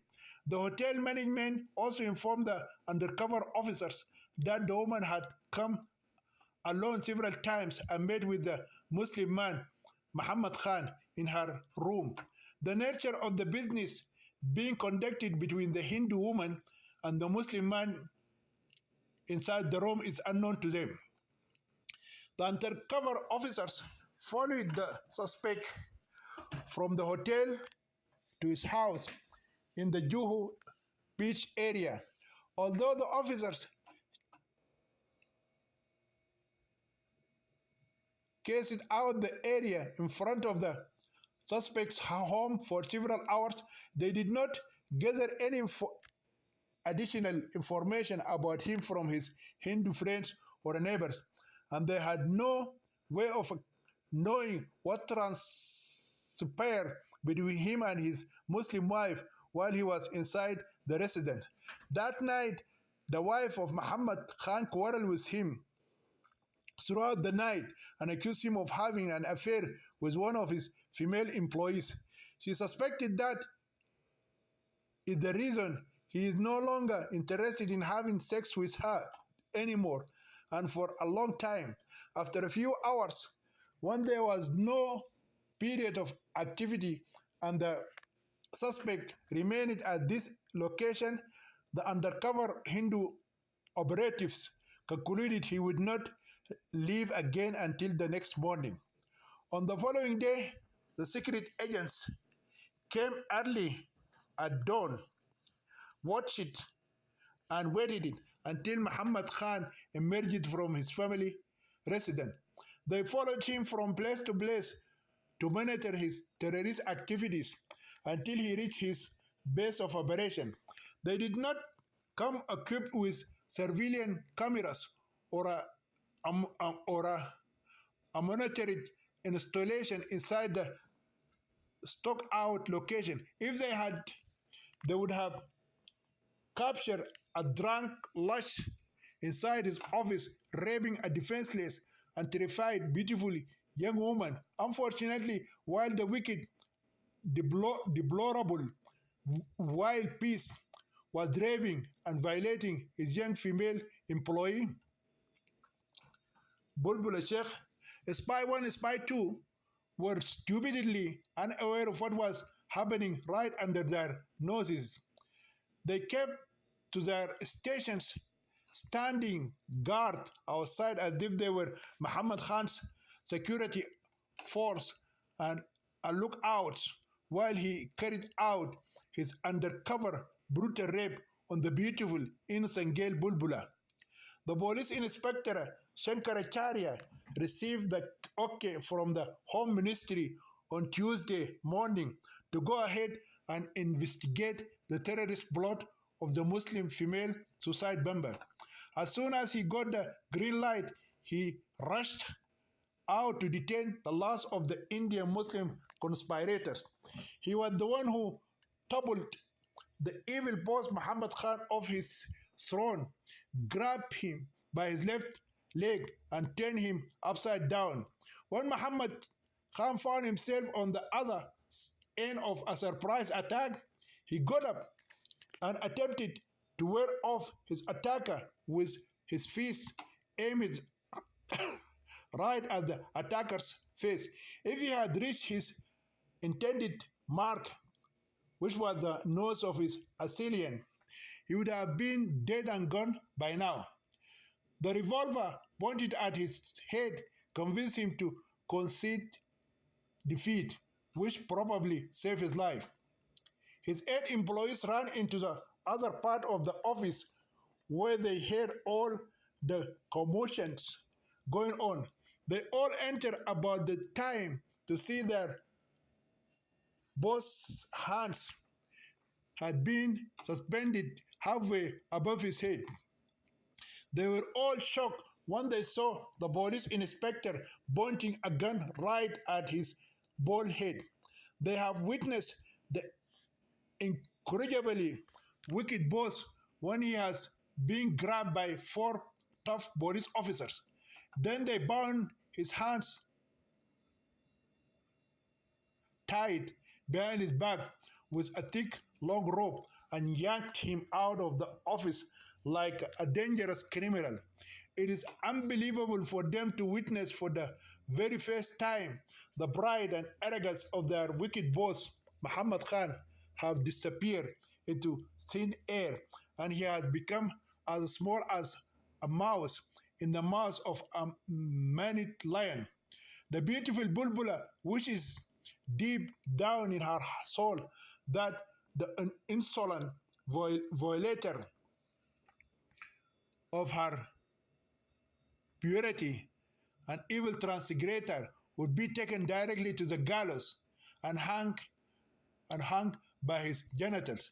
She prayed to her exalted Allah that her rabbis would be cast into the bottomless pit and leave his evil soul and defiled body in hell to burn for all eternity. Although the police inspector, the Hindu man Shankaracharya, has not immediately fulfilled this explicit wish of the beautiful Bulbula, if she had seen what had been done to him that day inside the lockup, the interrogation room, she would have seen what has been inflicted upon him is worse than hanging him to death in the gallows. The last Muslim detainee, Muhammad Khan, has been stripped of all his clothes and left with only his skimpy playboy underwear that barely covers his genitals. Then they tied his legs with a long rope and hung him upside down. His big stomach is about to burst open and spill its contents on the ground below him. His big bald head skull is just a few centimeters off the concrete floor. He is hanging like an animal ready to be slaughtered. His long beard reached close to the concrete floor. Then the dangerous Hindu police inspector brought a long stick and began to hammer him with it relentlessly, leaving huge red welts. Blood rained on his head, stomach, back, legs, hands, buttocks, hips, neck, shoulders, and genitals. No place on his body has been left untouched by the extractor of information. The police inspector Shankaracharya enjoyed nothing more than beating a Muslim who has been suspected of a terrorist plot. Even Muhammad Khan's private parts have not been spared from the rod. If he has to survive such a thorough beating, rest assured he would never have sex with his wife or rape any other defenseless female employee again. The Zak screamed so much from the excruciating pain until he lost his voice all over again, which had been already overworked from screaming at his employees the previous day. When Inspector Shankaracharya felt tired of beating the Muslim terrorist suspect, he threw hot water on his naked body. The brutally raped beautiful girl Bulbula Sheikh wanted to throw a cold bucket of water on his unconscious body, and the Hindu police inspector fulfilled her desire, but he used hot boiling water instead, and splashed it on his conscious naked body. He has been nearly out of his mind and flung around like a dirty old rag doll. He's burning and bleeding profusely. The retribution from God is so great that all Muhammad Khan is thinking of is that his little tryst with his lovely female employee Bulbula Sheikh is maybe not so good an idea, since it is evident she has reported him to the police for rape, or either the outraged Sheikh Faiz bin Ahmed had telephoned the police inspector and bribed the Bombay police authority to arrest him concerning his missing beautiful maid servant Rehana Khan. He never suspected he had been accused of terrorism. He has not been able to comprehend why he has been arrested from his office or for what reason he is being tortured to death. He got the shock of his life when then the Hindu police inspector began to interrogate him about his involvement in an alleged terrorist plot. The formal charges are committing terrorist threats and treason against the country and nation of India. Now hearing for the first time the actual charges that have been brought against him, the devil incarnate Muhammad Khan has understood his days on earth have become numbered. Chapter 20. The rich old Arab sugar daddy returns to surface his beautiful Indian lover Layla. Meanwhile, Sheikh Faiz bin Ahmed decided to do everything in his power to find out what happened to his precious treasure, his beloved, the beautiful Indian maid who cost him dearly. He is 100% sure that Rehana Khan wanted it to come to Saudi Arabia because that is why she refused his money to sleep with him in the hotel room and asked him for a maid visa. He concluded that the lying Jinni, who was also the son of Satan, Muhammad Khan, had stolen Rehana's visa and ticket and sold them to the ugly old Indian woman who claimed to be his beloved maid. In Islam, Jinni or demons are genus that turn into black dogs and snakes, which was headed by the Prophet Muhammad, and Iblis is the Arabic name for Satan. Jinni is male and Jinniya is female, and they can fall in love, marry Muslims, and have children with them. Many Muslim men and Muslim women have claimed that they married Jinni and Jinniya and had offspring with them, but no human being was able to see these half devils and half humans except their parents. Some of the Jinni in the Quran converted to Islam and became Muslim devils. See Surah Al-Jinn 72 verses 1 to 6. Mr. Muhammad Khan worked with Sheikh Faiz bin Ahmed for many years in Jeddah city as his personal driver. Sheikh Ahmed knew that Muhammad Khan was a greedy man. He is the type of a man who would sell his wife to another man if he offered him the right price. The angry Saudi Sheikh decided to return to India and find the beautiful Layla himself and bring her back with him to Saudi Arabia. He knows that the one-eyed Sudanese boy Babikir Al-Awar, nicknamed the Diamond Black Nigger, is more honest than the greedy Indian man Muhammad Khan. He can use the Arabic and translator Babikir to find out where his Indian lover Layla has been hidden from him. This time, Majnun Layla Qais decided not to involve any travel agency in preparing for the trip abroad to his beloved maid servant Rehana Khan. He wants Babikir to handle all future preparation of travel documents for Rehana and her daughter Ifat. As for the incredibly ugly old Indian woman, he took her directly from Jeddah International Airport to the woman's prison and accused her of stealing and forging documents and impersonating the real Indian maid he had hired. It is an accusation that, if proven true in the local Sharia court, the fake old woman will be extradited to her country of origin minus one hand. Accordingly, Sheikh Faiz bin Ahmed returned to Bombay City a few days after the old impostor was handed over to the detention center. He did not call or tell anyone that he was coming in person and decided to make a surprise visit to the Muhammad Khan travel tours and travels agency. But if he had anticipated what was waiting for him there, and what the Bombay police extortionist, the dangerous Hindu police inspector Shankaracharya was going to do to him, the old geezer would have preferred to fly straight to hell instead of landing at an Indian airport. Then go to a dirty cell like a bottomless pit.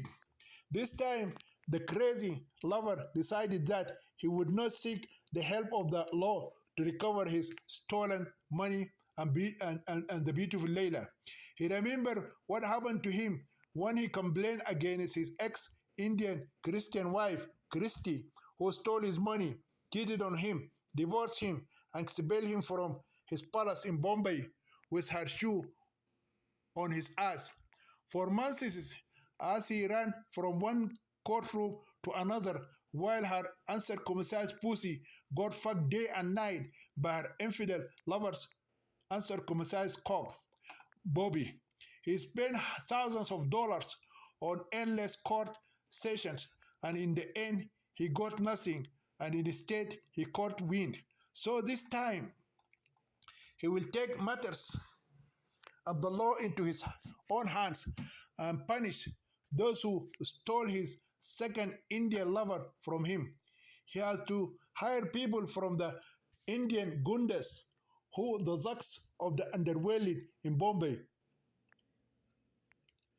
are to take revenge for what Muhammad Khan did to him by replacing his beautiful maid Rehana, who is more beautiful than the Virgin of Paradise, whom his Quran promised would be one of his 72 nymphs if he died as a Muslim martyr in jihad for the sake of God, and 40 virgins if he dies a natural death. He will have 72 of those eternal virgins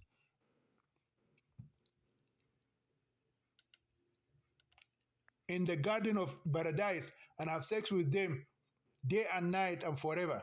Instead of the earthly virgin of paradise, Rehana, the eldest son of Satan, sent him the most hideous Indian woman he had ever seen. He must enlist the services of the Zaks Gundas as a last resort if the greedy man Muhammad Khan refuses to repay him all the money he spent for the overseas trip of his beautiful maid named Rehana Khan and her cute daughter Ifat Khan, and also show him where the beautiful Layla was hidden from him. From Bombay International Airport, the old man took a taxi directly to Colaba in downtown Bombay. He booked a room at the five-star Taj Mahal Hotel and stored his luggage on the spot. Then take another taxi and headed to the travel agency. It is lunchtime when the rich old sugar daddy arrives at Muhammad Khan Tours and Travels place. When the mad Arab case arrived unexpectedly, Satan incarnated had already been arrested that morning, harshly and brutally interrogated by the Hindu police inspector, and his unconscious body dumped in the filthy barracks of Arsa Road jail. The angry Saudi sheikh found all 8 employees alone in the office. When he asked where their post was, none of them were willing to risk their jobs and tell him what had happened earlier that morning to their evil post. The most daring and jealous girl, Roxana, put herself in charge of the office, but did not move to the office of her post. She lied to Sheikh Faiz Bani Ahmed and told him that her boss, Mr. Muhammad Khan, was not feeling well, which was the truth, and that was why he took indefinite sick leave. Sheikh Ahmed did not believe Roxana and asked her to call him at his home or call him on his cell phone so that he could talk to him personally or to his all Indian wife. Roxana told him that she had been given strict orders not to disturb him unless an emergency occurred, like in case an employee died or a major fire broke out in the agency, or a Bombay policeman raided the place and arrested them, or the Gunda Zaks gang raped a girl or all the female employees. The Arab man tried to pick up the phone from her table and call him himself, but she stopped him and reiterated no one should try to contact him either by phone or a messenger. Her actions have confirmed his suspicion that Mr. Muhammad Khan is hiding from him. He concluded that the greedy man had coveted the remarkable beauty and the sexy body of Rehana Khan. Therefore, he convinced her to forget about traveling to Saudi Arabia, and instead of being a mere maidservant to the old Arab man, he asked her to stay in India, and he promised to marry her and be his Muslim wife number 2. When she acquiesced to his selfish demands, he took her visa and air ticket and sold them to the ugly old woman who flew to Jeddah city and falsely claimed to be his lovely Indian Layla Khan. Most probably, by now, the wicked man has already married the lovely maidservant and taken her somewhere for a honeymoon and fucking her day and night by using his stolen money. It appears to be the same illness as Stockholm syndrome that he experienced due to the infidelity of his Christian wife Christy and her infidel boyfriend Bobby. But this time, the angry Arab sheikh has determined to take full revenge on the dirty Indian man who stole his beautiful woman and began to rape her for free. He has decided not to leave the same Indian snake to bite him twice. When he could not convince the stubborn girl Roxana to phone her hiding evil boss, Sheikh Ahmed left the travel agency and was determined to carry out his plan B of hiring Zaks to bumble Muhammad to a bulb like yesterday's garbage. But he does not know where or how to find those dangerous Indian gangsters who are called Gundas. So he decides to seek the help of the Sudanese boy, Babikir. He recollected in his endless fight with his former Indian wife, Christy, no one stood with him except a Sudanese boy. He returned to his hotel and waited until evening. He knows that Babikir will return to his international student hostess as soon as he gets off from work at the travel agency. He did not want anyone from the travel agency to know he was recruiting the Sudanese boy after hours for shady purposes. At 7 o'clock in the evening, the angry Saudi man took a cab from his hotel in Kullaba, traveled to the international students hostel located near Chad Gate area, and asked about his best friend. For over a year, Babikir al-Awar has been acting as a double agent or a spy. He spied on his boss and passed it along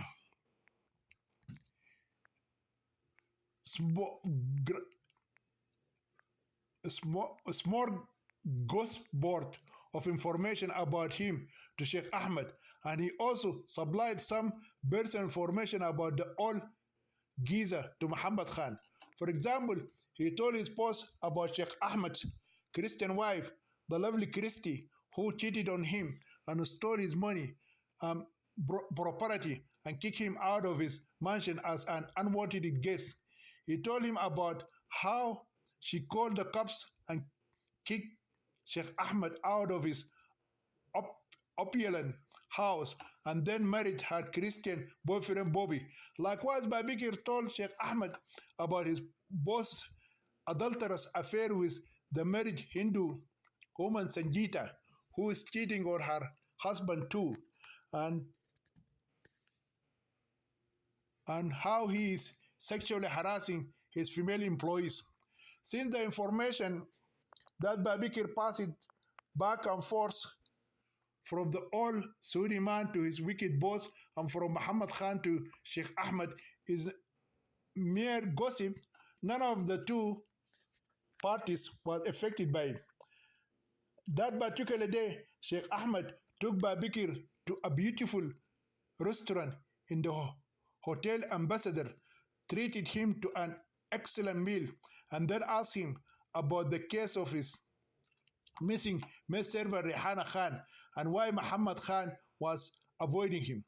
Babikir is scared he may lose his job if he discloses information that his detained boss may not like to be revealed. Remembering how a small lie caused his boss to call him a fucking black Negro slave and kick him out of the office. Therefore, he decided he had better create a full-proof story, half truth and half lie, better than the last one he told to his boss, and he discovered later that he had shot himself in the foot. This new invention must be an even greater creation and harder to verify, and so the story begins.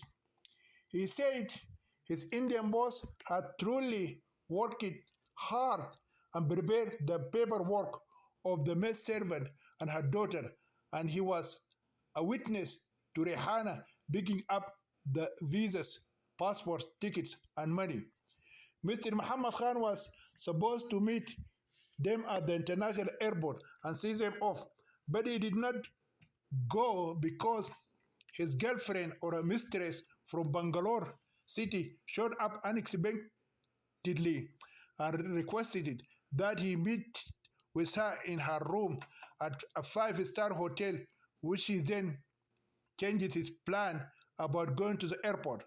Babikir told the truth up to this point, but now is here where the lies begin. His Indian boss sent Jamal Khan in his place instead. But as we know, it was Babikir himself who was told to go to Bombay International Airport. At this stage, a Sudanese boy threw in a rumor mill of saucy tidbits. Then the one-eyed Babikir told the Arab old geezer, Sugar Daddy, something that he claimed had been transmitted to him from his beautiful, ugly Indian girlfriend, Jamila, whom he loved, but she did not love him. I know it was Babikir himself who was told to go to Bombay International Airport. At this stage, a Sudanese boy threw in a rumor mill of saucy tidbits. Then the one-eyed Babikir told the Arab old geezer, Sugar Daddy, something that he claimed had been transmitted to him from his beautiful, ugly Indian girlfriend, Jamila, whom he loved, but she did not love him. And he did not know what he heard from her was true or not. Whether fact or rumor, the Sudanese boy claimed during the preparation of Rehana's travel papers, she developed a strong emotional attachment to one of the male employees in the office, a handsome boy by the name of Jamal Khan. The ugly Jamila, who is his beautiful Indian girlfriend, swear by Allah and the blindness of her beautiful eyes that she saw the two of them sitting by the seashore, hugging and kissing in the open and in broad daylight. A Sudanese boy purposely does not want to tell Sheikh Faiz bin Ahmed he was the one who had witnessed Jamal and Rehana kissing and hugging on the seashore of Marine Drive.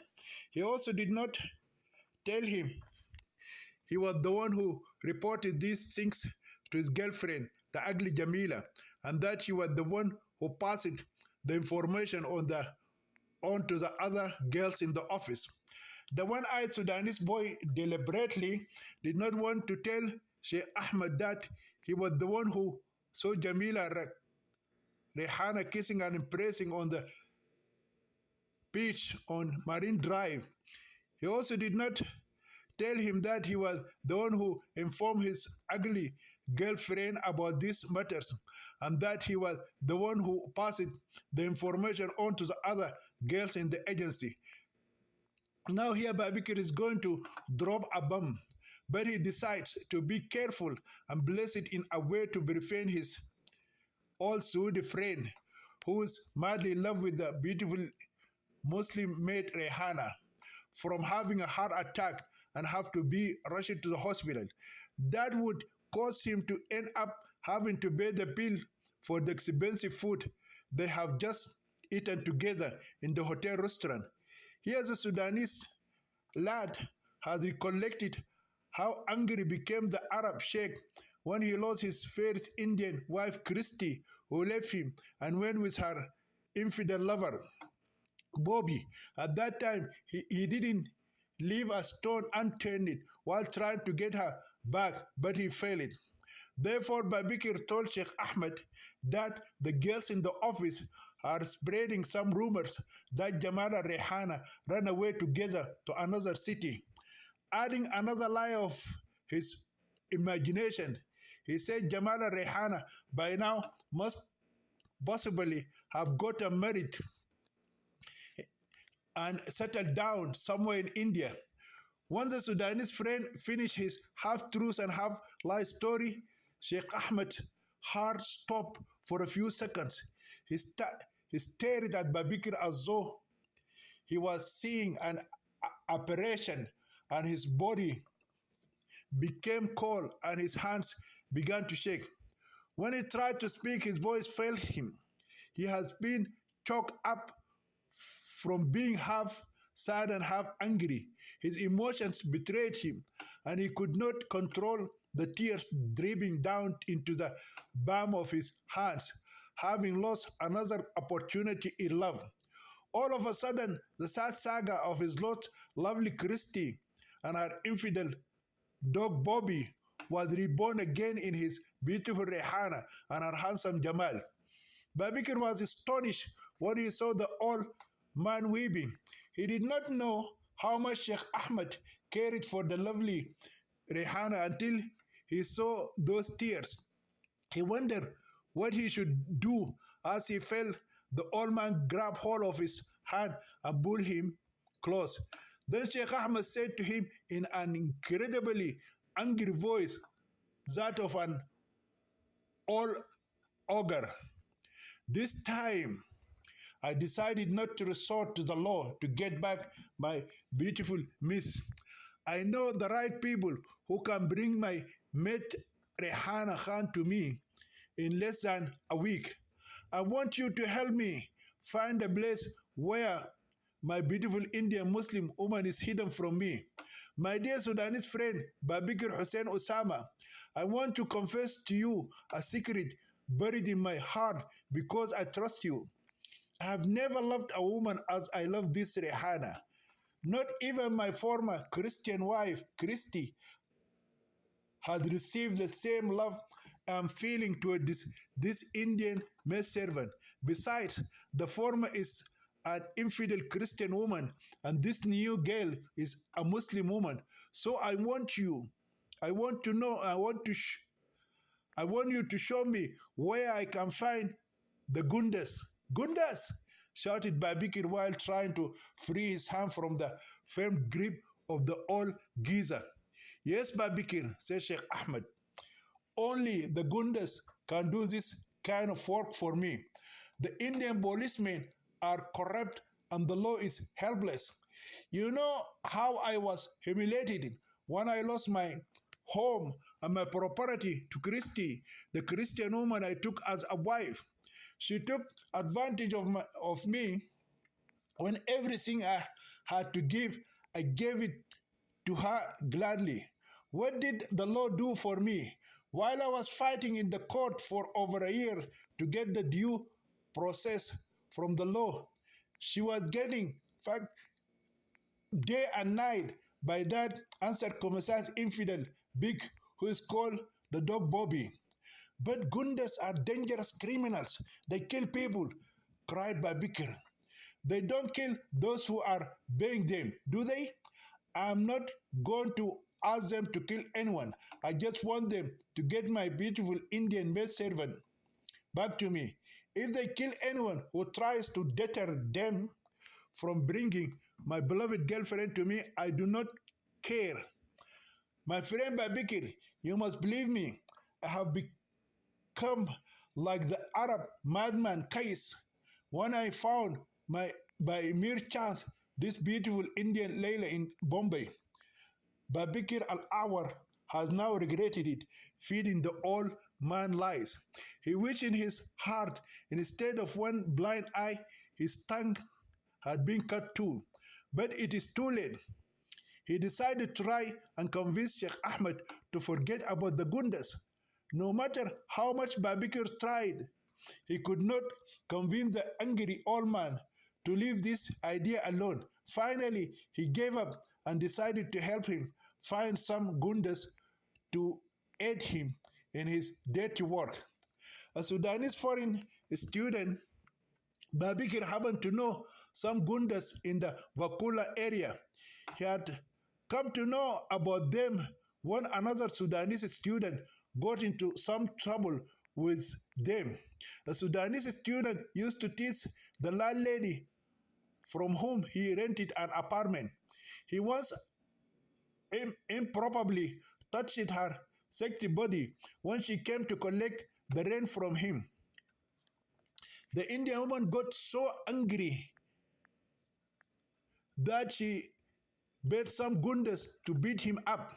The Gundas approached the Sudanese student and tricked him by telling him that his brother in Saudi Arabia has sent him so much money and nice new clothes. Those valuable things have been sent to him through an Indian who works in Saudi Arabia and just arrived in Bombay. Then they asked him to come to a certain place to meet the messenger and get his stuff. The Sudanese student believed the Gundas and went with them, where they told him that the person was waiting to deliver the hard currency and costly items to him. They lured him away from the main roads and beat him severely. They left him for dead on the side of a dusty, dirty lane. Luckily, a good Samaritan Indian who happened to pass through the lone pathway found the unconscious Sudanese boy. The foreign student rushed his body to the hospital. The case was reported to the police, but the police did nothing about it. The problem Sudanese student encountered living in that area was that once the Gundas beat them up, they became marked as a never-ending target. Wherever you go, they will come after you until sooner or later you are dead. Some Gundas would consider all your friends and your female members to be their enemies too. They are like the Somalis, in that when they began to fight with you, then they would fight with you forever.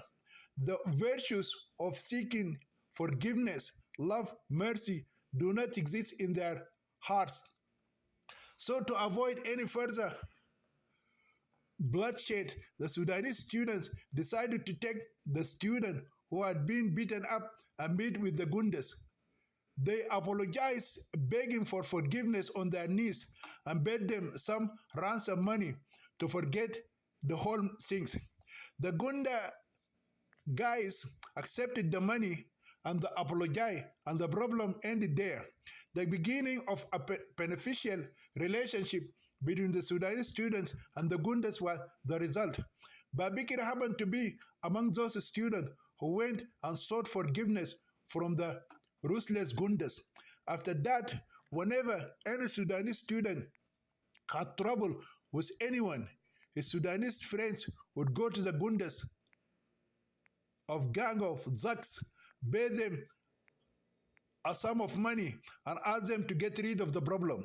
Whether your insoluble problem has to do with the law, a woman, or the devil himself, those Zaks are sure to settle the score in your favor. Babikir is at a loss as to what to do when he sees the old Arab geezer in tears and getting angrier by the minute. He felt obligated because his lies are the key that started the wheels in motion, and now he is in the driver's seat, headed down the path of no return. He would be the main operator of this dangerous vehicle once he decided to assist the revenger of broken hearts. Babikir remembered the Vakula Gundas. He told Sheikh Ahmed he knew some Gundas and took him to them. The madman Kais is prepared to pay the Gundas whatever they asked it for if they could get him his beautiful Layla back. He told them to find Muhammad Khan and hammer the shit out of him until he paid back the money he stole from him. Sheikh Ahmed's rage demanded that all the employees of Muhammad Khan Tours and Travels, except Babikir, be beaten at will. To save his Indian girlfriend, the ugly Jamila, from being beaten and probably raped by the ruthless Gundas, Babikir convinced his Saudi friend to take all the employees of the hit list except the real culprit, Jamal Khan, who is suspected of stealing the lovely maid servant, Rehana Khan, and running away with her. It seemed that everyone in Bombay City wanted to harm Jamal Khan. Before he went to jail, Mr. Muhammad Khan hired some cold-blooded Gundas and told them to find the prime suspect, give him a good beating, and deliver him directly to him, bound hands and feet with ropes. He also sent Jamal's photo to the most popular newspaper outlet in Bombay and requested he be publicized as a wanted robber and rapist. On the following day, everyone in Bombay City cuts out the article in the newspaper and carries it around with him everywhere he goes, hoping to find the most wanted criminal in all of India and get the reward of 10,000 rupees. Mr. Muhammad Khan had also driven a long list of crimes against Jamal, alleged to have committed by him, and lodged a complaint with the Bombay police. This set up a citywide search and an all points bulletin by every police precinct. Every cop in the city of Bombay is after the so-called kidnapper of the lovely maid servant Rehana Khan and the rapist of the lovely female employee Bulbul Sheikh. In addition, Sheikh Faiz Bani Ahmed, through the help of his Sudanese friend Babikir, approached the Vakula Gundas and paid them in advance 10,000 rupees. He promised to give them another 15,000 rupees after they found Jamal Khan beaten up and snatched the most beautiful maid servant in Indian subcontinent, Rehana Khan.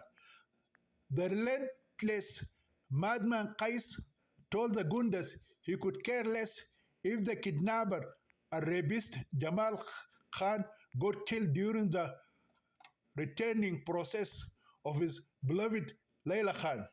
While the whole city of Bombay is searching for Jamal Khan, he lies half dead already in police custody.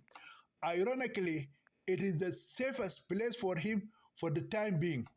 If it came to the knowledge of the Gundas he is in jail, they would either use their contacts inside to kill him or send someone on the outside to murder him.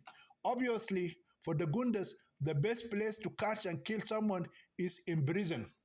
Gundas are the most dangerous people in India. They are not just gangsters or criminals, as the case in the West. Their membership included a combination of corrupt cops and the residue of gangs and thieves who got their start robbing passengers on trains and buses, trucks, and farmland.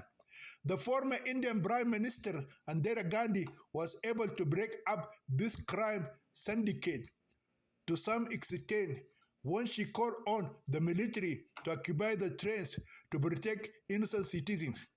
Those soldiers were armed to the teeth and prepared to do battle with those dangerous highway robbers. They were decimated, and those who survived the all-out warfare sought refuge in the cities, becoming today's Gundas. They modified their tactics and adopted some police methods. They are like the police would help get back stolen items or find people that have run away, like a wife or a daughter, or offer protection from someone who wanted it to kill you. Even if you are indicted on a serious criminal charges, the Gundas could ignite fear in the hearts of judges, lawyers, jurymen, and prosecutors, or bribe them to get you out of jail without a conviction. Gundas specialize in killing police. When the number of slain police officers reached the highest on record, the government of India adopted new laws to protect police from being completely wiped out by the Gundas. The new law is called an encounter. That law allows the police to shoot and kill the Gundas wherever they meet them face to face. Although that law reduced the number of slain police officers, it created another serious problem which resulted in the killing of many innocent citizens. The police misused the law of encounter and abused their authority. Many innocent citizens were falsely accused and killed by police as Gundas. Whenever someone wanted to get rid of a person, he could bribe the police to say he is part of Gundas and kill him in an encounter through the cops. The police would kill the person and plant a knife or a gun on him, or a sword or an axe, and falsely claim he is a dangerous gangster or a Gunda. The whole city of Bombay is in search of Jamal Khan for the bounties that have been blessed on his head by Mr. Muhammad Khan and the madman Qais, the sugar daddy, Sheikh Faiz Bani Ahmed. Rehana Khan too is a wanted person, but her photo has not been published in the newspaper. Wherever she is to be found, she is to be captured, safely taken away from her kidnapper, Jamal, and handed over to her Arab lover and the highest bidder, Sheikh Faiz Bani Ahmed. While the nationwide hunt is on for the two lovers, they are dying inside Bombay jails from the torture bangs inflicted upon them by the police extortionists, who are euphemistically called police interrogators. They are worse than the Gundas and crueler than the devil and his demons.